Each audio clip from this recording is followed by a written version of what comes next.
Hey there, YouTube community. JR here, and I'm not gonna really be making any more uploads for a while. I will go on ahead and report this that I had to go back and make some edits to my latest WWE Will PW pay-per-view, which kind of covers the last match that me and my friend and even my fictional in-ring sister Sharitha and her buddy Lola Rosa, us finishing up our careers in WWE. We have our last matches there, or at least for the foreseeable future. For me and my pals go to AEW and they go to Impact, which I'm hoping to maybe do in some future wrestling videos because I have been working on my WWE dream career with CAWs of myself, creative wrestlers, but kind of disappointed on how it kind of turned out for the creative system on WWE 2K22.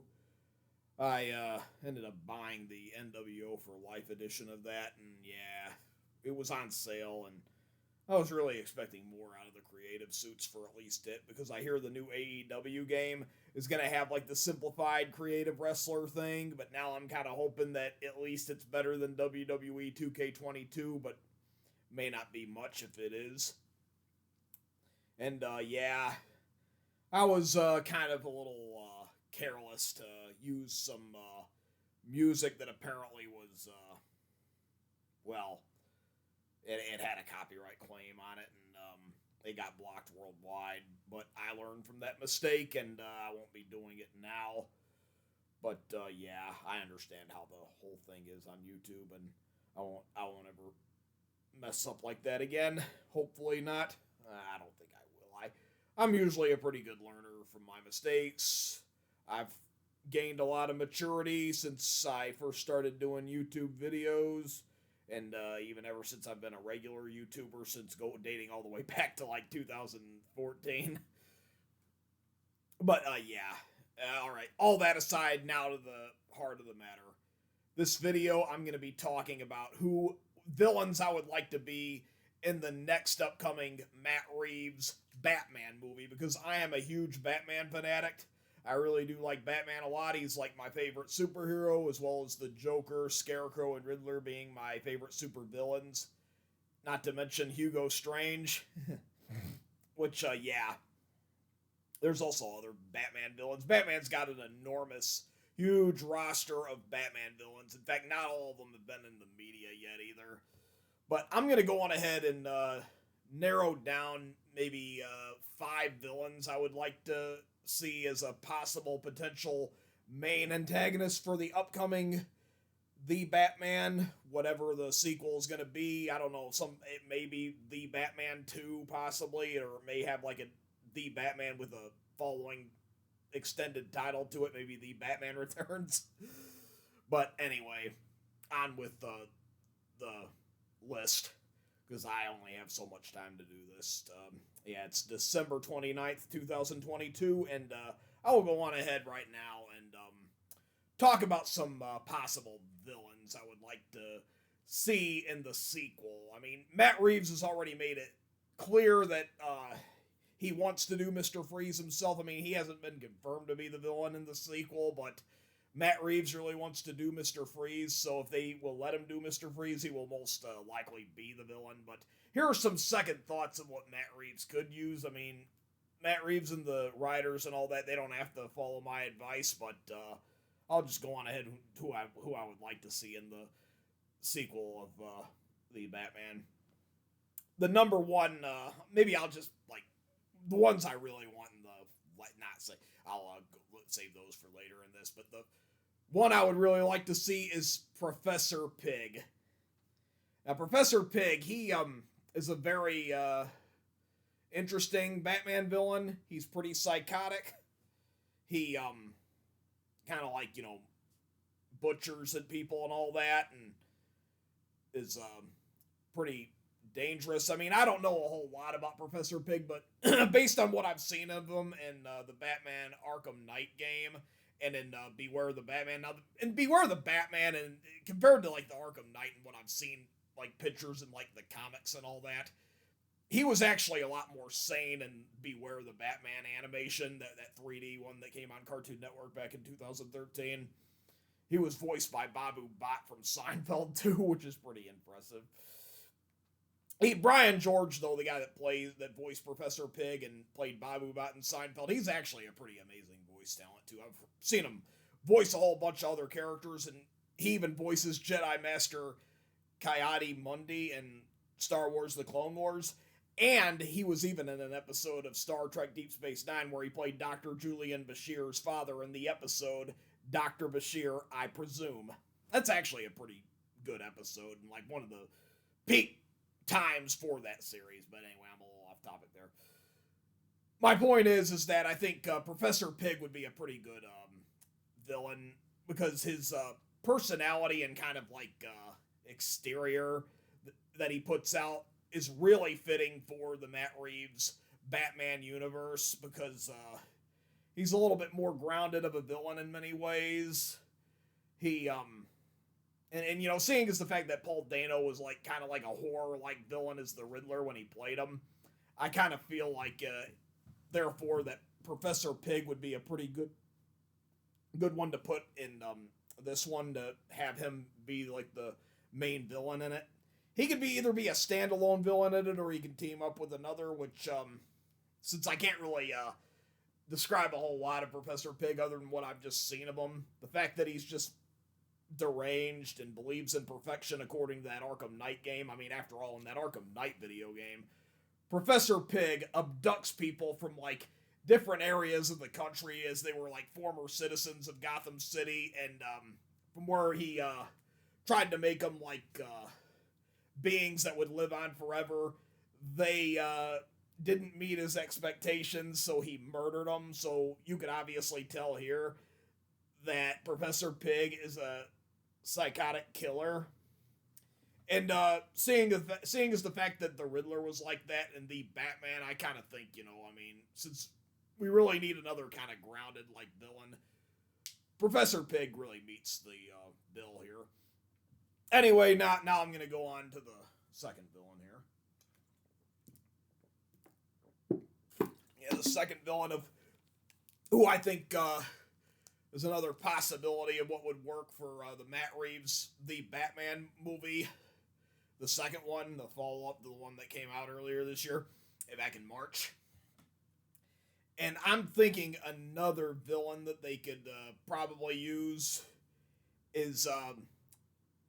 one I mentioned already, Professor Hugo Strange. He would be a wonderful candidate to be in this next one because Professor Hugo Strange, Dr. Hugo Strange, he's really, really smart and clever for a supervillain.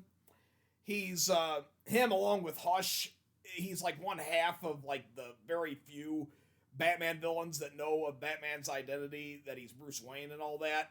And even in the comics, he was able to actually put on the guise of Batman and like frame Batman for a lot of his for like a lot of crimes and stuff. Like Hugo Strange knew that he could like do this, that, and like just completely frame Batman to where Bruce Wayne would completely go insane and all that because he's being charged for crimes he didn't commit and all that, like his other half, which is Batman.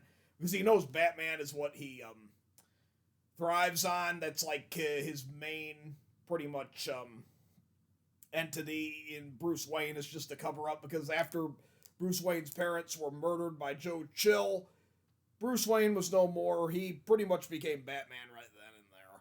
Even though he didn't have the experience of fighting and all that, he started training immediately, making all preparations for this and all that. And he knew using his regular identity as Bruce Wayne would be the perfect cover, and that him living on as Batman was the life for him because he wanted to protect Gotham City from what exactly took his parents' life. And he thought what better way to do that than to embrace his fear of bats and go out there and stop the villainy out there that murders, that robs, and everything out there that causes injustice to Gotham. Batman is there to stop it now.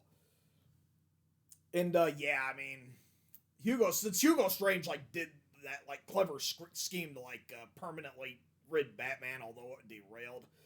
Um, yeah, he's just such a fantastic villain. I mean, he also is a pretty good mastermind too. He comes up with lots of tactical schemes and everything. He knows he could probably most likely be a better watchful person over Gotham and bring his idea of order to it and all that. So seeing as the fact that Hugo Strange is very goal oriented, that really makes him a very interesting supervillain right there, although he doesn't really have any superpowers per se all that much, but he's pretty good at technology and making a whole bunch of like inventions and everything. Him having to have a lot of scientific theories and the mindset of a scientist, I mean, it's just amazing on how he can like do all this, and he just really has the true personality of a supervillain. I mean, in a lot of ways, he's kind of like Lex Luthor, but in Gotham City too. I mean, he's just that much of a cunning adversary for Batman, and he sort of gets overlooked at times too. Especially back in the day, I mean, back in like the 90s, I don't think anybody really would have said that they liked Hugo Strange as a Batman villain at the time, let alone the Scarecrow, Ra's al Ghul. But what do you know? We've been using him in the media now, and people have just completely grown on him, including myself. In fact, I actually kind of had liking for Scarecrow as a Batman villain even before I even saw Batman Begins. I like saw him in like animations, even kind of read up on, like see like on comic books and stuff, and it's just amazing on how I mean, we finally get live action versions of these characters, and we just like completely go wild. Although they did make a live action version of Hugo Strange in that Gotham show that was on Fox, only I kind of thought it got watered down a little into its third season. I kind of pretty much quit watching. Yeah, that was when the Mad Hatter was on there. I really didn't like that version of the Mad Hatter, but Mad Hatter is nonetheless a pretty interesting villain, especially in the New 52 comics, which leads me to that. I think the Mad Hatter would actually probably work out quite well in the Batman. Maybe, they could possibly use him in the second one, but it'd probably be a little bit more interesting for him to pop up in maybe the third or even the fourth one if Matt Reeves decides to go on and on, depending on how much success he has. And yeah, Jervis Tetch, I mean, that being said, I mean, he's pretty, even though he's a kind of weird kind of guy and like high on the creepiness scale, that gives him potential to be a Batman villain in this case because he's attracted to women who look like Alice from Alice in Wonderland. Therefore, if a woman is attractive and she has blonde hair and Alice body type, he'll likely go after her and try to use her mind to help him in his schemes and all that to destroy Batman. It's pretty amazing because in that Batman the Animated Series show, the Mad Hatter actually had like a lot of origin right there. It was kind of like reflected off the comic. They did the same thing with Ra's al Ghul. It's, even though Bruce Timm kind of made the DC universe his own for the most part, he did pick up a lot of comic influences here and there, like with Mad Hatter and even with Ray Schlater in the Demon's Head episode or the Demon's Quest.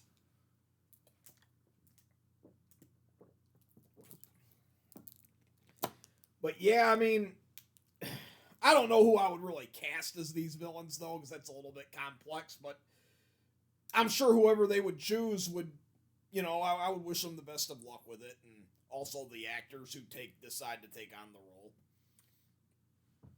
And I mean, I have like a few New 52 comics that have the Mad Hatter. I've got them like right there in my dining room where I've got my comic collection lying. But I've got so many damn comic books. It's gonna take me a while to like go through them all to like find some of these. Yeah, but I've been collecting comic books for like a little over 10 years now. So actually, more like 11 years I've been collecting them. Yeah, I've been collecting comic books for 11 whole years, boy. Yeah, it's hard to believe I've had a lot of that stuff for a long time. And yeah, although I did have some comic books as a teenager and all that too, and yeah, even though I never really completely regularly would buy them, but whenever, sometimes, I mean, had like a Superman comic or two when I was in 7th grade. And I guess yeah, I'll move on to villain number 4 for this list, and 4, Clayface, Basil Karlo. Now, Clayface is a very awesome Batman villain as well, for he has the ability to like shapeshift into like other images, and he can like frame even Batman for crimes and stuff the way Hugo Strange attempted and all that. And he could actually pull it off better too, because he could actually look like Batman in every aspect, even have the images. He could even frame his other identity, Bruce Wayne, which the other Clayface in the animated series, Matt Hagen, who was the second Clayface in the comics, he does that to Bruce Wayne in the first episode, Feet of Clay Part 1, when he was going into Daggett Industries to get that face concealer he was looking for. That turned him into Clayface. But yeah, I mean, Basil Karlo, I mean, very much like Matt Hagen in that animated series by Bruce Timm. That version of Clayface also was an actor before he transformed into Clayface. And as I understand it, though, the big difference between Basil Karlo and Matt Hagen is that Basil Karlo kind of did a little bit more like drama and romance and that kind of movie star, while Matt Hagen was a hotshot action star and played a lot more action roles, kind of. I think that's kind of like where the difference between the two of them kind of lie. Even though both of them were pretty hot-headed, big egotistical actor stars and all that, that just like their career just led to their demise and transformation of Clayface. And it's just it's a pretty amazing story on how Clayface comes to be, with at least 2 of them being former movie stars, with it leading to their transformation because of their greed, because of their selfishness and overly strong-willed persona and all and so such. And it's like, yeah. But, yeah, I mean, the reason why Clayface, I mean, even though they would have to, like, use maybe some CGI here, at least when he's in his Clayface form, they would have to obviously, maybe even most likely use CGI for this. It's couldn't really put a whole bunch of clay on him, but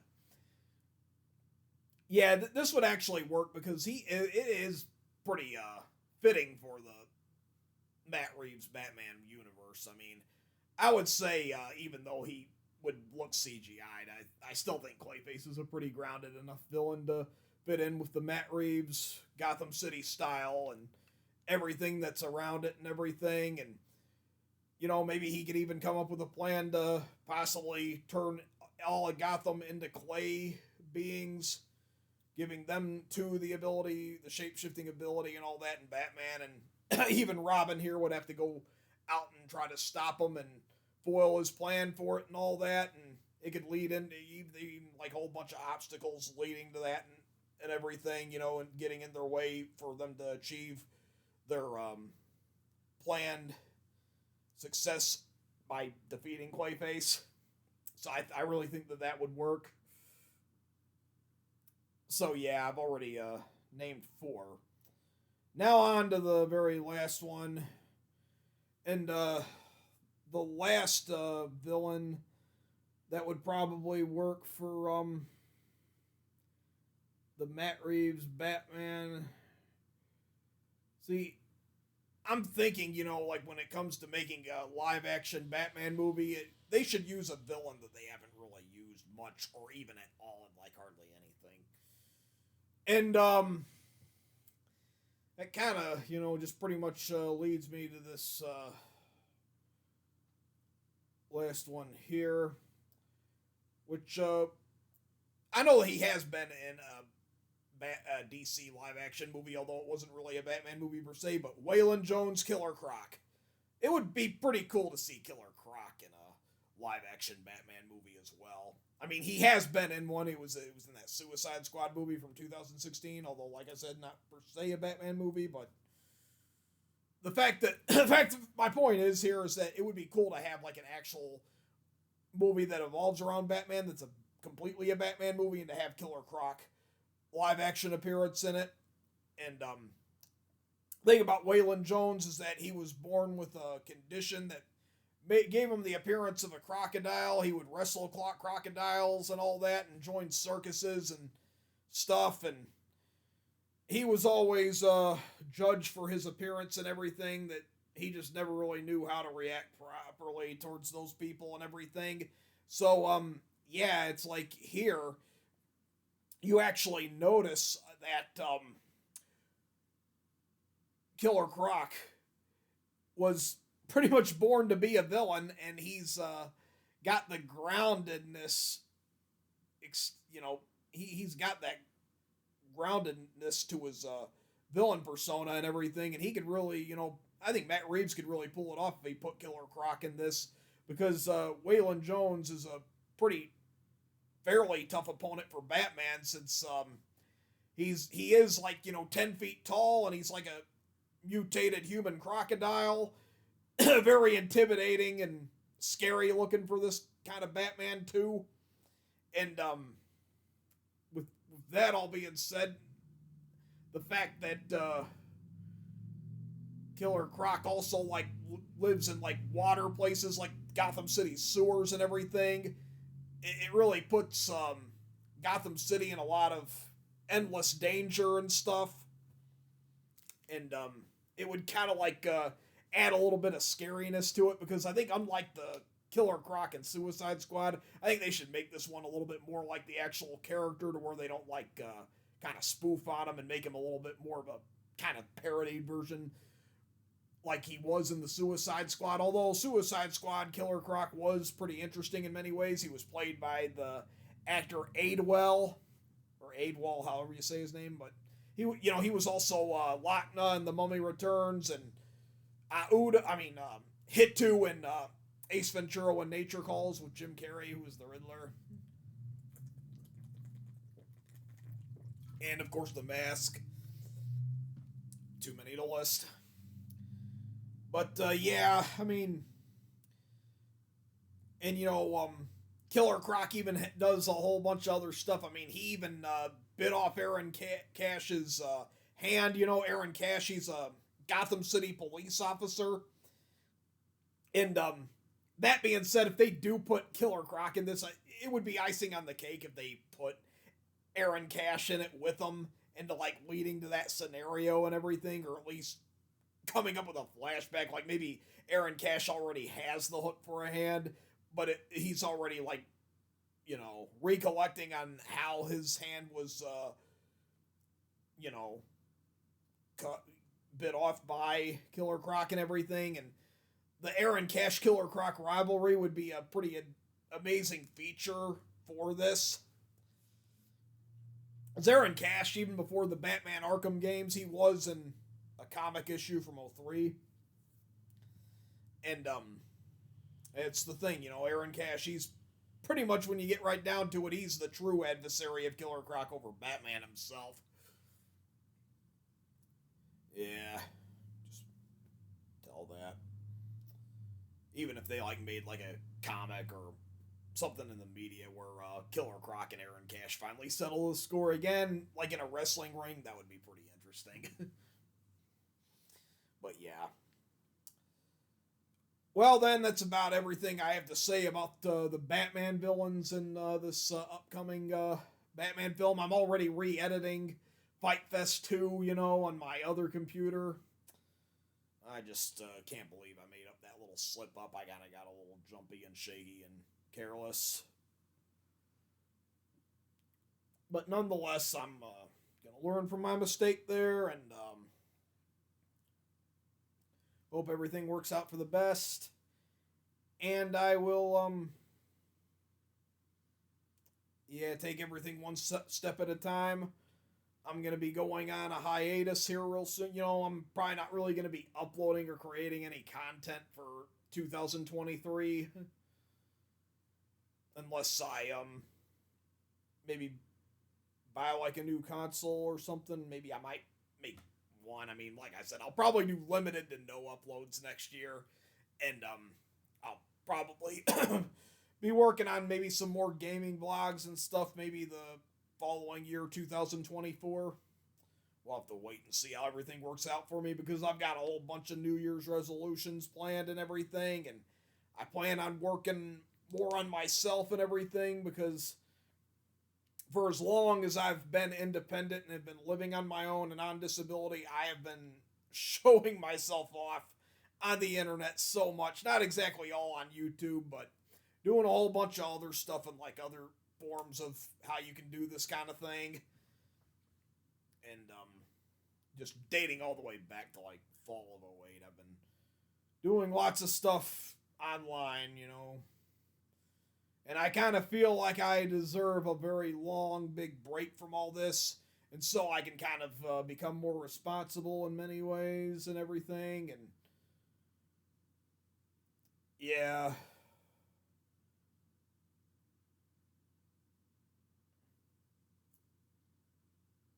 And it's good to know that I had a pretty good Christmas.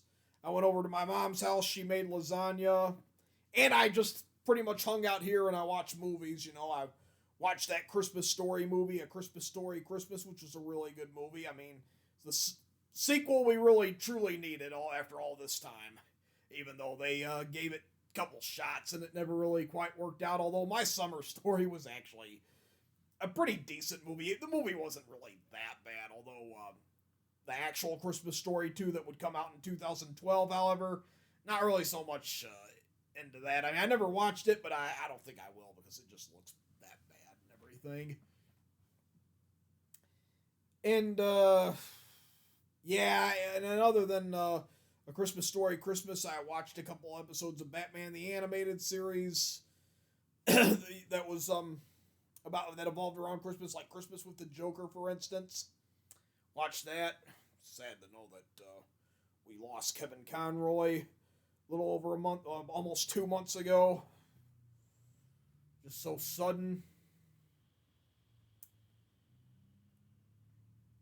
But yeah, at least it's good to know that he was a part of my childhood, and even I've played those Batman Arkham games, and I've witnessed lots of Kevin Conroy's incredible voice talent as Batman, and he really knew what he was doing when he decided to take on that role, and I can tell, and it's like he was put on this planet just to voice that character, and he did a great job, and he's a legend.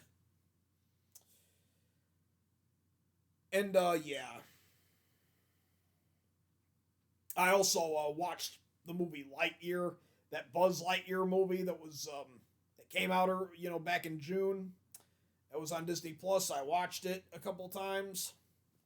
Not a Christmas movie, but hey, I mean, it's about a Toy Story character, and hey, get toys for Christmas, so I guess in a way it kind of counts. Even though I think I kind of prefer that Buzz Lightyear of Star Command show back in like the year 2000, especially that full-length feature that featured the three-parter pilot, and they dubbed over Patrick Warburton's voice with Tim Allen's. That was a pretty wise move, because Tim Allen was the true Buzz Lightyear at the time, and all that, even though I think Chris Evans did a pretty good job in his own way voicing the character Buzz Lightyear. And it's like this movie came out in 1995. It's like, since this movie's been out for over 6 months, I can give a spoiler. I don't care.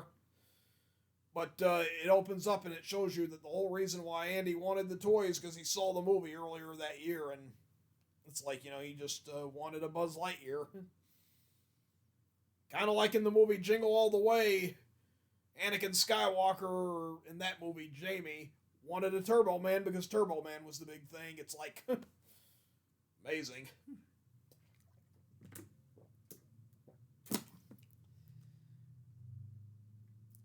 But yeah, I did that, and And I even watched another pretty much non-Christmas movie, or was a non-Christmas movie, that first Resident Evil with Mila Jovovich. I actually realized that after watching it again too, it's got quite a bit in common with Resident Evil 2. Although it kind of started out like Resident Evil 1, her waking up in a mansion similar to the Spencer house. It just wasn't really nearly as luxurious. But yeah, Alice. I never really got much of the concept why they just wanted her in these movies and never put her in any games, but I guess it was Hollywood's call for this. And they even that new Mortal Kombat movie that came out last year, or like actually almost 2 years ago, that was on HBO Max. They created an original character for the Mortal Kombat movie, Cole, which, yeah, it's kind of like a similar direction that they earlier took by making Alice in those Resident Evil games. It's like now when they realize and they make a video game based movie, they decide to like make the main star of it an original character. But the thing about Cole is that the real similarity here is that he's a descendant of Scorpion in it, because we didn't really see Scorpion much in that Mortal Kombat movie that came out last year.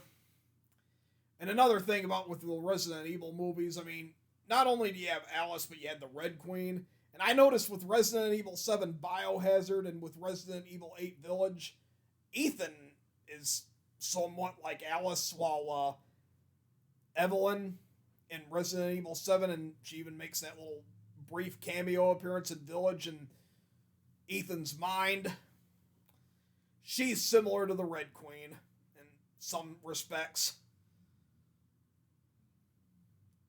And, even with those new Star Wars games, like making Kel Kestis the male version of Rey, while making that Night Sister the female version of Kylo Ren. It's like, kind of like what they do, with these video games, I mean, it's like they sometimes come up with, like, original characters and everything, and they just kind of, like, gender swap them.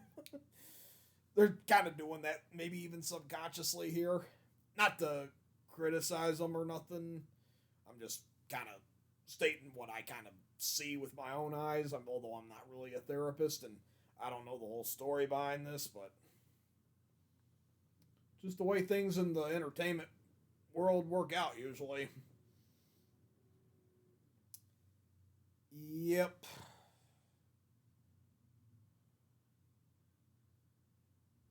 And my diabetes, I mean, I've still been taking my metformin as much as possible. I have been eating a lot of sweets over this holiday season. I think I've probably gained back a few pounds. I need to work back on trying to lose it again. And I think that metformin, because I hear the metformin, with the diabetes, I mean, it does cause you to lose weight, but apparently the weight loss is just a temporary effect in the initial stages of the medication. And seeing as the fact that I've been on the medicine for, 7 months now, it's getting to the point where the weight loss effect isn't really as powerful, and it's probably going to wear off soon. But that's another thing I actually kind of plan on doing. I plan on maybe losing some more weight and trying to improve myself in many ways. Plan on trying to be less lazy and everything and slackerish. I'm already kind of working on that now a little bit. But yeah. Well, anyway, I guess this will conclude it for this vlog on me talking about who I want to be the next villain in the sequel to Matt Reeves'es Batman. Anyway, I'm out.